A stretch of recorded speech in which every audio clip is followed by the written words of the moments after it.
tried to break it down per verse. All right, so in between the Old Testament and the New Testament is usually called, and I put this on your paper, it's called the silent years. It's where there is no prophet. We don't hear anything from the Lord during those years, supposedly. You'll also hear it called the intertestamental period. It's a big old long word. I probably said it wrong, but y'all get the drift of it. The thing about it is, God wasn't exactly silent during those years. He had already said it here in Daniel chapter 11. And it is very, very detailed. It's so detailed, in fact, that modern scholars and everything, when they look back, they said, oh, this had to have already happened, and somebody wrote it because it had already happened.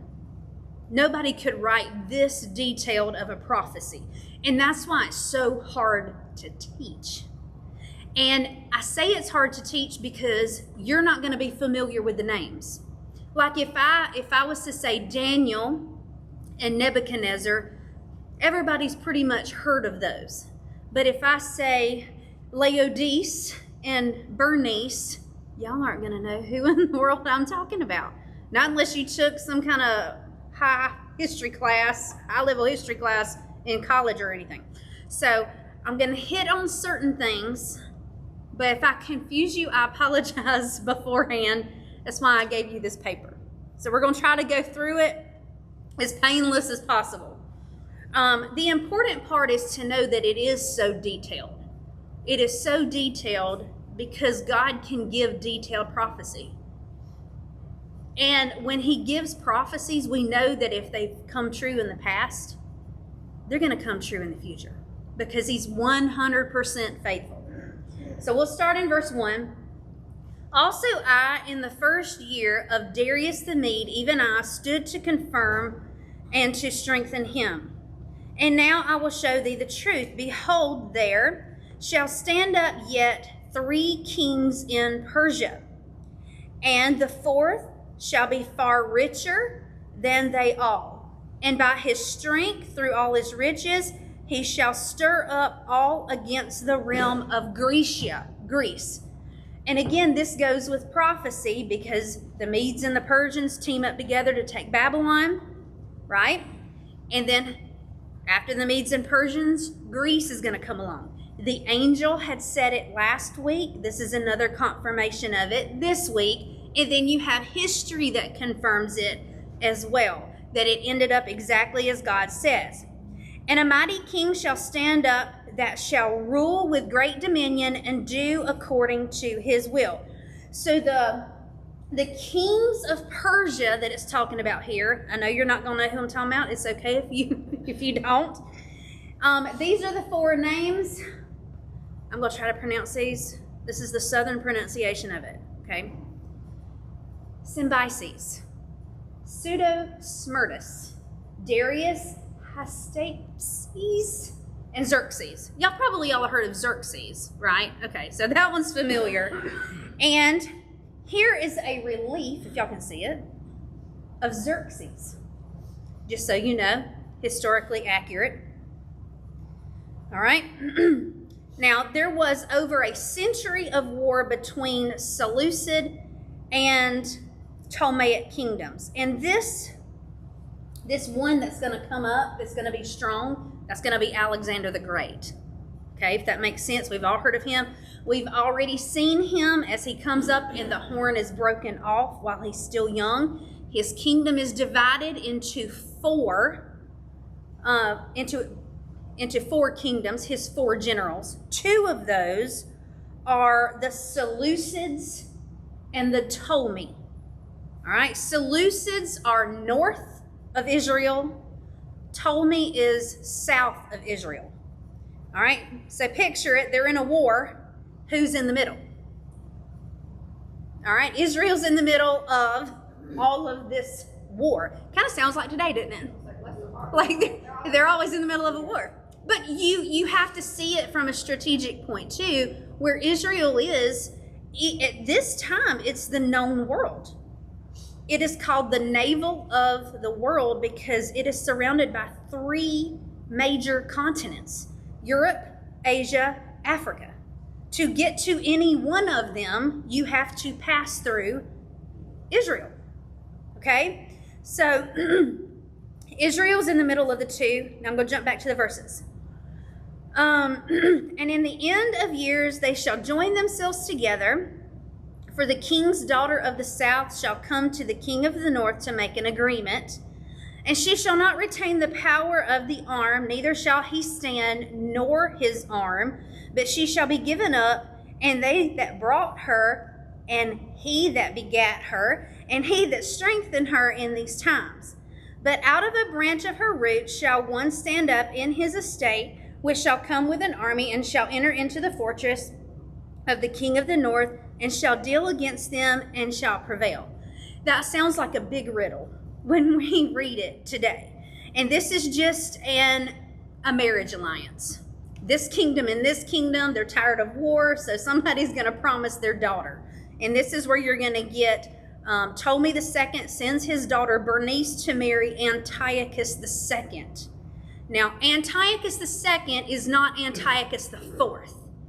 Now, we've gone over Antiochus IV, and that is the typology of the Antichrist. And we're going to get to him in this chapter. And that's why this chapter is so hard, because it's talking about, well, this king and this king and this daughter and this daughter. Names are not given in Scripture. We only know the names after the fact, because history tells us. And shall also carry captives into Egypt, their gods, with their princes, and with their precious vessels of silver and gold, and he shall continue more years than the king of the north. So the king of the south shall come into his kingdom, and shall return into his own land, but his sons shall be stirred up, and shall assemble a multitude of great forces, and one shall certainly come and overflow and pass through them. Then he shall return and be stirred up, and even into his fortress. I know that sounds like a big old confusing jumble too, so I'm just going to sum it up like this. There's revenge and counterattacks. So just think of two nations. They're just going back and forth.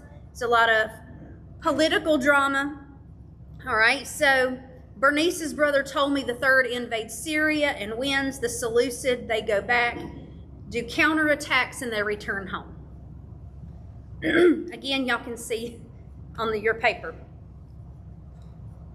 So this is called the Laodicean War. Y'all probably never heard of this again. This is during that time. I'm not going to detail it because I don't want to lose you. It's on your paper.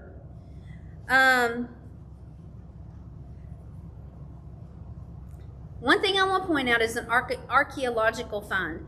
The Canopus Decree is a memorial stone that dates back during this time to a specific king that we're talking about here. Excuse me. Ptolemy III. The inscription records the return of divine statues which had been carried off by Cambyses, confirming verse 8 in detail. We just read where they took those gods of Egypt, and it's recorded in history as well. So that's how we know how detailed this is. I don't want to get too heavy in the details. This is actually a coin from Antiochus III. Very old. But again, it just proves these people did exist. I think it's amazing that they still have these, that you can find evidence like this. Daniel 11 through 13. And the king of the south shall be moved with choler, and shall come forth and fight with him, even with the king of the north, and he shall set forth a great multitude, but the multitude shall be given into his hand. And when he hath taken away the multitude, his heart shall be lifted up, and he shall be casted down by many 10,000s, but he shall not be strengthened by it. For the king of the north shall return, and shall set forth a multitude greater than the former, and shall certainly come after certain years with a great army and much riches. So the sons of the north attack the sons of Seleucus II.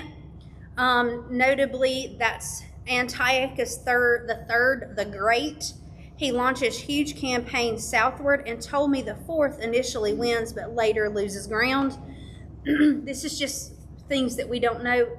Just know that there's back and forth, and that it's detailed. That's why I gave y'all the handout. This is actually referring to something called the Battle of Raphia, verses 11 and 12. I'm not going to go over all of this, but Antiochus is defeated, losing 10,000 infantry, 300 cavalry, 4,000 would be taken captive by Ptolemy the Fourth. That's a lot of losses for a kingdom.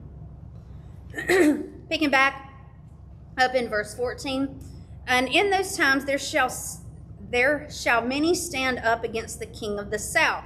Also the robbers of thy people shall exalt themselves to establish the vision, but they shall fall. So the king of the north shall come and cast up a mount and take the most fenced cities, and the arms of the south shall not withstand, neither his chosen people, neither shall there be any strength to withstand.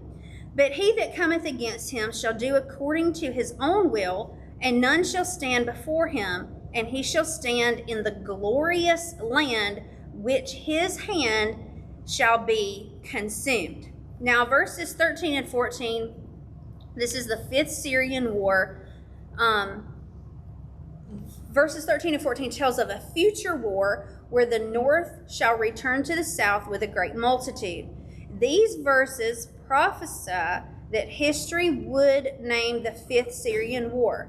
12 years later, after the death of Ptolemy the Fourth, Antiochus III joins with Philip, the king of Macedon. Now that's Alexander the Great's father, so you might have heard that name before.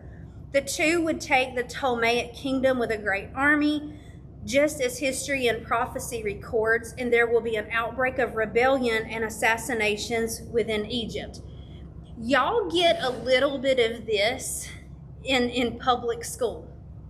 Just like a smidge of it, because in the Ptolemaic kingdom you have Cleopatra. Y'all have heard of Cleopatra?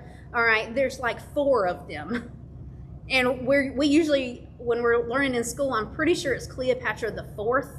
So there's a lot of names that are reused over and over. That's again why it's so hard to teach, just because there's a lot of names we're not familiar with. There's a lot of repeated names, things like that. There's also the Battle of Penium, verses 15 and 16. It refers to a battle where the northern king will take the walled cities. I'm not going to detail all that because I feel like I'm going to lose you. I'm going to tell you that you can refer to your sheet because I don't want to bore you to death. Picking up in verse 17, he shall also set his face to enter with the strength of his whole kingdom, and the upright ones with him. Thus shall he do. And he shall give him the daughter of women, corrupting her, but she shall not stand on his side, neither be for him. After this shall he turn his face unto the isles, and shall take many, but a prince for his own behalf shall cause the reproach offered by him to cease. Without his own reproach, he shall cause it to be turned upon him. Then he shall turn his face towards the fort of his own land, but he shall stumble and fall and not be found. Now, this is another marriage alliance in verse 17. If you take like 14 through 19, it's Antiochus III's peak and fall. So it's specifically about this ruler. He's going to peak and then he's going to fall. Antiochus III actually conquers most of the territory, including Israel. That's important because of who comes after Antiochus III. Guess who that is? Antiochus IV. He's the one that we're interested in. Daniel 20 through 23. Then shall stand up in his estate a raiser of taxes in the glory of the kingdom, but within a few days he shall be destroyed, neither in anger nor in battle. And in his estate shall stand up a vile person, to whom they shall not give the honor of the kingdom, but he shall come in peaceably and obtain the kingdom by flattery. So I'm going to pause for a second, because verse 20, the tax collector is actually Seleucus the Fourth, and he is a tax collector, and he is actually assassinated. So there's a lot of political drama. If you thought Rome was dangerous, I mean, this is just the precursor to it. Because when you study Rome in school, you know, the emperors, what was constantly happening? Assassinations. They were being poisoned. They were being killed. So it's not just unique to Rome. This was happening all throughout this period. The amazing thing is, and I know it's hard to follow, so I gave you the handout. The amazing thing is how detailed this is, being written so far before it happened. Okay? Let me keep going. Now on 21, we're starting with Antiochus IV. I wish this had headings. You know, like when people wrote the Bible, like this is about Antiochus III or Seleucus IV, and this is about, you know, Antiochus IV. It's just not like that. Which Daniel wouldn't have known who these people were anyway. You know, he's just saying this is going to happen, and this is going to happen, and this is going to happen, and now we just know who it is. All right, so this is the turning point. This is where we want to pay attention to the Antichrist-like figure. He's the typology, so we can learn this is the double fulfillment thing. Okay, so part of this has already happened. It was fulfilled with Antiochus IV, and it's going to be fulfilled again in the future. So we can get clues of who the Antichrist is in a part by what we see here. So I want you to point out that he is a vile person. Number one. I mean, that's just flat out. You can't argue with that. He's a vile person. He's not going to give honor. I'm sorry. They're not going to give honor of the kingdom. He's going to come peaceably. What's going to happen with the Antichrist? He's going to come in peace and obtain the kingdom by flatteries. It's not going to happen with war. He's not going to come in conquering. He's going to come in peaceably with flatteries. And with the arms of a flood shall they be overflown from before him, and shall be broken, yea, also the prince of the covenant. And after the league made with him, he shall work deceitfully, for he shall come and shall become strong with a small people. So if you look through here, Antiochus IV, he's the vile king. This is the most detailed section of this scripture of one specific person. In 21, he takes the throne through deceit, not rightful succession. All right, so when and we know he changed his name, because that wasn't his name. You remember what I told y'all the other week? When he changed his name literally translates as anti-God manifest. How close to Antichrist can you get? Anti-God manifest, okay? I'm trying to pick and choose what I give y'all. So Antiochus IV. Now this is from history, so we can get a clue as to who he was. And I put Antichrist because, again, this is foreshadowing. He lavished gifts to boon companions. So does anybody know what that means?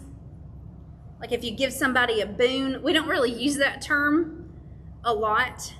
Like if Jeff was my champion, I'm going to give you a boon. I'm going to give you a great gift of honor, is what that would mean. So he's going to, and most of the time it would be made public. It would be in public. Like, Jeff, here's our champion. Here's you a boon, a great gift, something to that effect. He gave generously to cities, temples, and public shows. he's a philanthropist. And people would look at that and say, well, look, he gave all of this and he did great for our city. All right, so it's looking good on the outside. Now, he took the spoils of Egypt, his enemy. He contributed money for the rebuilding of the temple of Zeus Olympius at Athens. Well, in that time, that's their religion. That's their top deity, is Zeus. So do you think the people loved it or hated it? They're going to love it. Now, we can't look at it in terms of our culture today. We have to look at it in terms of their culture and where he is, because he's Greek. He presented gold vessels to the Prytaneum at Cyzicus. I do not know how to say that. Beautified Delos with altars and statues, made many improvements in his capital, gave frequently to gladiator shows. These all kind of sound like good things. He doesn't sound like a monster so much. But monsters hide. They hide behind philanthropies and good deeds. And let me just say, peace, or the words of peace. But we know what's going to happen, because Scripture tells us he's going to make a peace deal for 7 years. And in the middle of that 7 years, he's going to break the peace deal.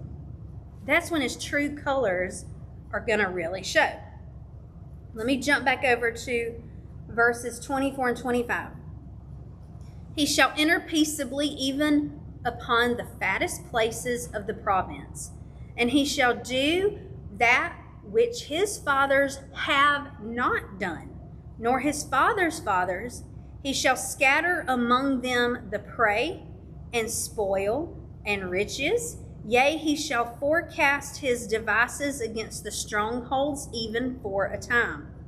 He shall stir up his power and his courage against the king of the south with a great army, and the king of the south shall be stirred up to battle with very great and mighty army, but he shall not stand, for they shall forecast devices against him.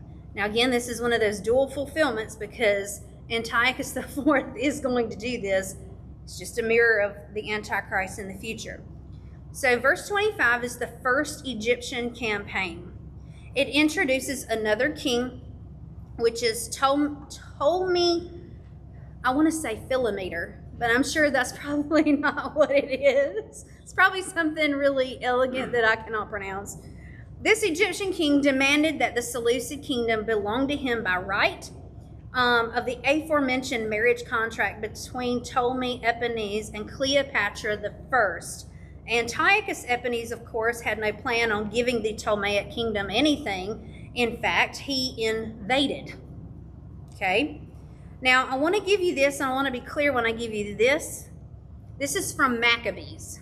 Now, this, I'm sure most of y'all have heard of the book of Maccabees. It is not in our Bible. It is not canon. The only reason I'm giving it here is because 1st and 2nd Maccabees is history. So I present it as history.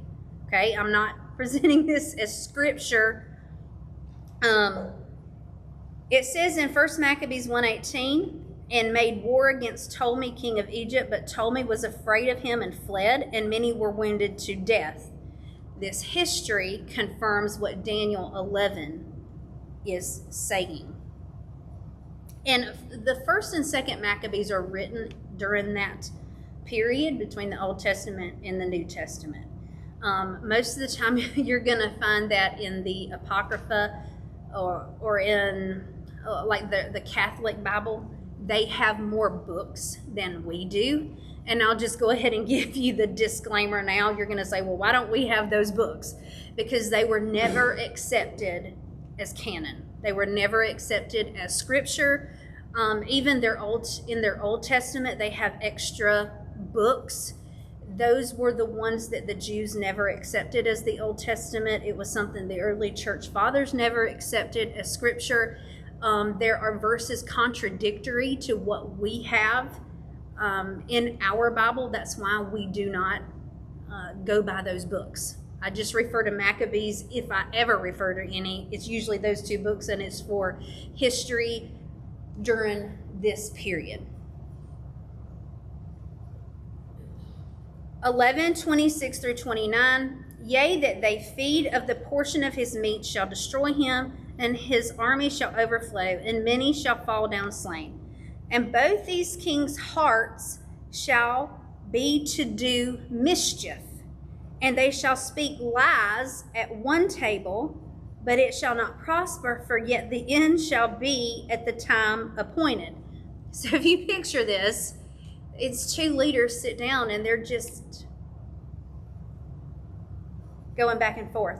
And I can't help but think of, y'all know the Southern saying of playing the fool to fool the fool who thinks he's fooling you.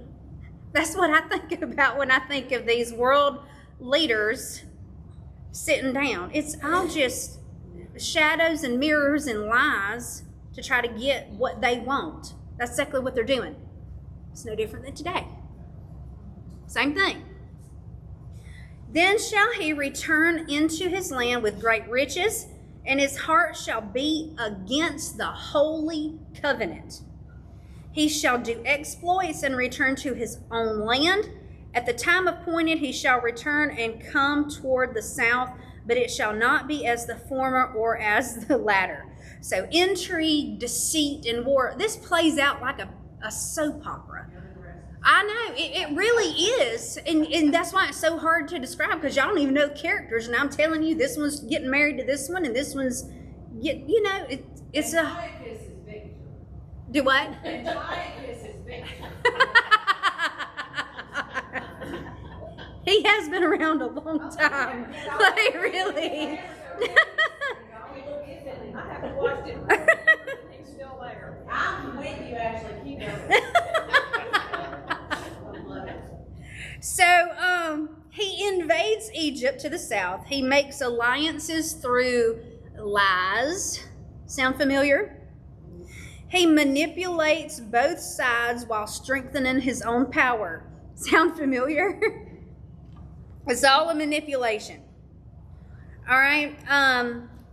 First Maccabees again affirms this in 1:20 through 24. And after that, Antiochus had smitten Egypt.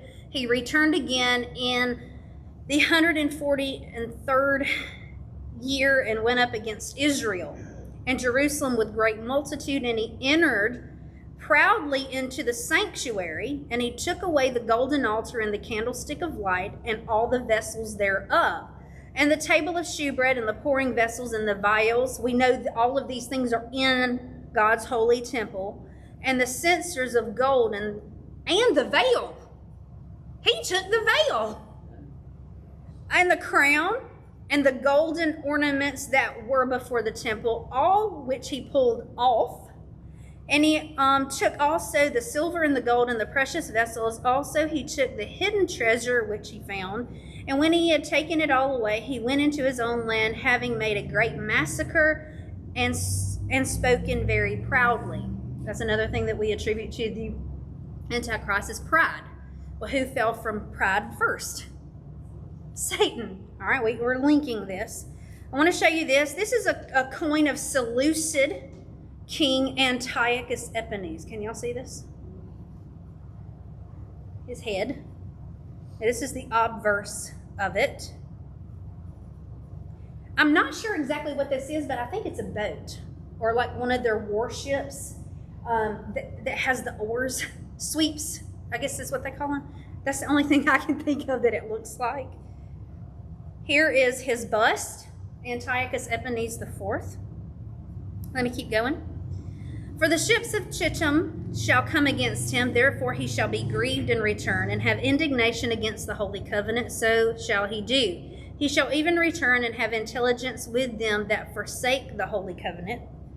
And arms shall stand on his part, and they shall pollute the sanctuary of strength, and shall take away the daily sacrifice. This is important. And they shall place the abomination that maketh desolate. So this is, again, we usually miss this verse when we're talking about the abomination of desolation, but this is given a little bit more detail. It's more than just erecting some kind of statue in the temple. He's taken away the daily sacrifice, and he's polluting God's sanctuary. He's already stolen everything out of it. Now he's polluting it. And such as do wickedly against the covenant shall he corrupt by flatteries. But the people that do not know their God shall be strong and do exploits. I'm sorry, the people that do know their God. I said do not know their God. Do know their God. I was like, that don't make sense. Shall be strong and do exploits. And they shall understand among the people, shall instruct many, yet they shall fall by the sword and by flame, by captivity, by spoil many days. Antiochus tries to invade Egypt again. Ships from Kittim or Rome confront him and force him to retreat. Rage against the Jews. He is enraged after Rome humiliates him. And he attacks Jerusalem, stops the daily sacrifice, sets up the abomination of desolation in the temple. So it's kind of like, if you picture this, he didn't get his way, and he's pitching a fit, and he's going to take it out on Israel. That's kind of how it reads. That brings in the tribulation too, right? Yeah. Abomination of desolation. Right. And that's going to happen at the 3.5 year mark. Right, at the midpoint of the tribulation, it will happen again. I want to tell y'all something. So I've really thought about this, and I cannot teach this dogmatically as 100% truth.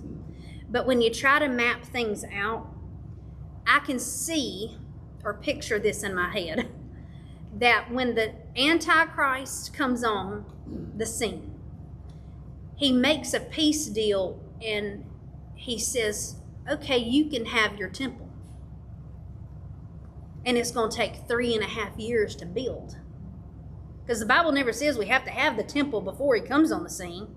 But I can see it taking up 3.5 years to build. And at the grand opening ceremony,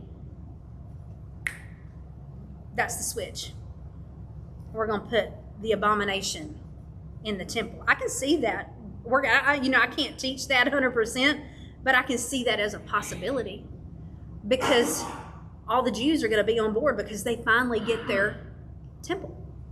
It'll give him 3.5 years to get his feet in the door, politically, and that's going to turn into spiritually as well.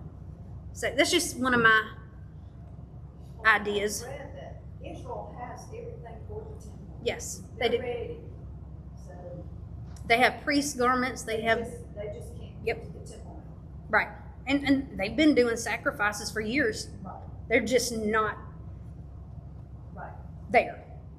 They get a little bit closer every year when they do sacrifices. They can't get there because it's like people won't let them. Yes, correct.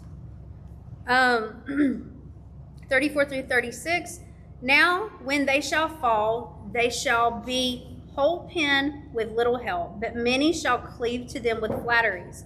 And some of them some of them of understanding shall fall to try them and to purge and to make them white, even to the time of the end, because it is yet for a time appointed. And the king shall do according to his will, and he shall exalt himself. Who does that sound like? Exalt himself. Who wanted worship in the beginning? Satan. He's going to be the power behind the Antichrist. So we shouldn't expect anything any different. Magnify himself above every God.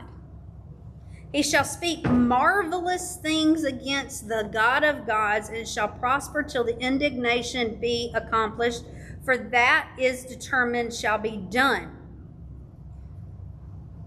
Now during this time, this is Antiochus. He's going to come into Jerusalem, and he's going to try to Hellenize it.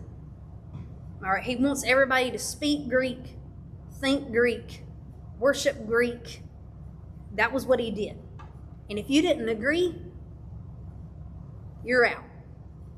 pretty much. If you wasn't killed, you were sold as a slave.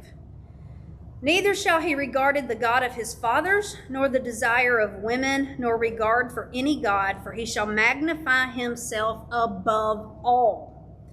But in his estate shall he honor the God of forces, and a God whom his fathers knew not shall he honor with gold and with silver and precious stones and pleasant things. Thus shall he do in the most strongholds with a strange God, whom he shall acknowledge and increase with glory. He shall cause them to rule over many and shall divide the land for gain. I'm seeing how much I have left.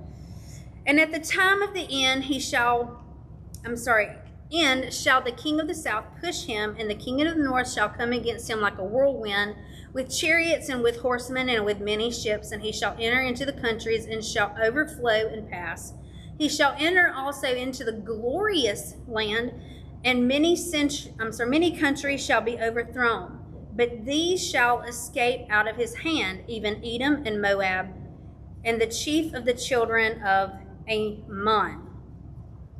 So he is a madman. He's delusional. One of the things that we know about him is verse 37 through 39 confirms that the God of his own nation, the gods that women tended to worship, I said that wrong, didn't I? Antiochus Epiphanes is known for his dedication and religious practices towards the false god Zeus. And the verses that we just read confirms that the God of his own nation, the gods that women tended to worship, nor any god came before himself. He was so delusional that he thought he could command the waves of the sea and reach the stars of heaven.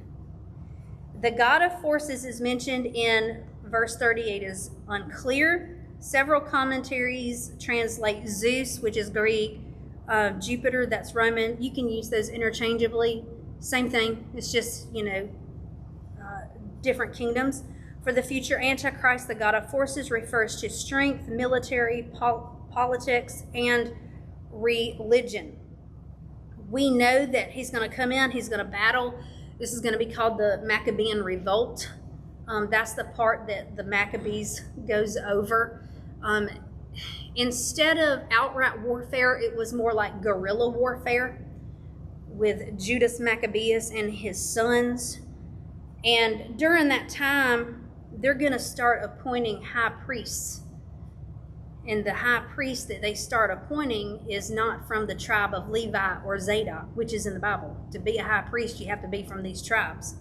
When that starts happening, Rome comes on the scene, and Herod the Great is voted and named by the Roman Senate as the King of the Jews. Again, that's not biblical either, because the scepter shall not pass from Judah. So when all of these things start happening, guess who's born? Jesus, the true high priest and the true king. So God is true to his word, and it's specifically during this time. He shall stretch forth his hand upon all the countries, and the land of Egypt shall not escape. But he shall have power over the treasures of gold and of silver, and all the precious things of Egypt, and the Libyans and the Ethiopians shall be at his steps. But tidings out of the east and out of the north shall trouble him. Therefore he shall go forth with great fury to destroy, and utterly to make away many. And he shall plant the tabernacles of his palace between the seas and the glorious holy mountain. He shall come to his end, and none shall help him. So we know this is going to be his final war, and a fulfillment, a dual fulfillment as well, because we know that Satan, his Antichrist, will be defeated. So verse 36 introduces a leader as a king. This is the future Antichrist. He will blaspheme God in an extreme sense, just as Antiochus Epiphanes IV. He will honor and worship false gods associated with strength, military, politics, and religion. He will defeat many nations, sweeping through the many countries like a flood, including Israel, Egypt, and Libya. He will come against Israel, the glorious land. He will destroy many because of his anger. And finally, he will be crushed by God. And I hope I did not confuse y'all. Because it is a lot to go through. It is a lot of detail, and that's why I gave you all these papers, because I know you're not going to remember everything that I said. But if you go back, you can see I tried to make it as simple as possible. I didn't give y'all paragraphs. I gave y'all like 1 and 2 sentences.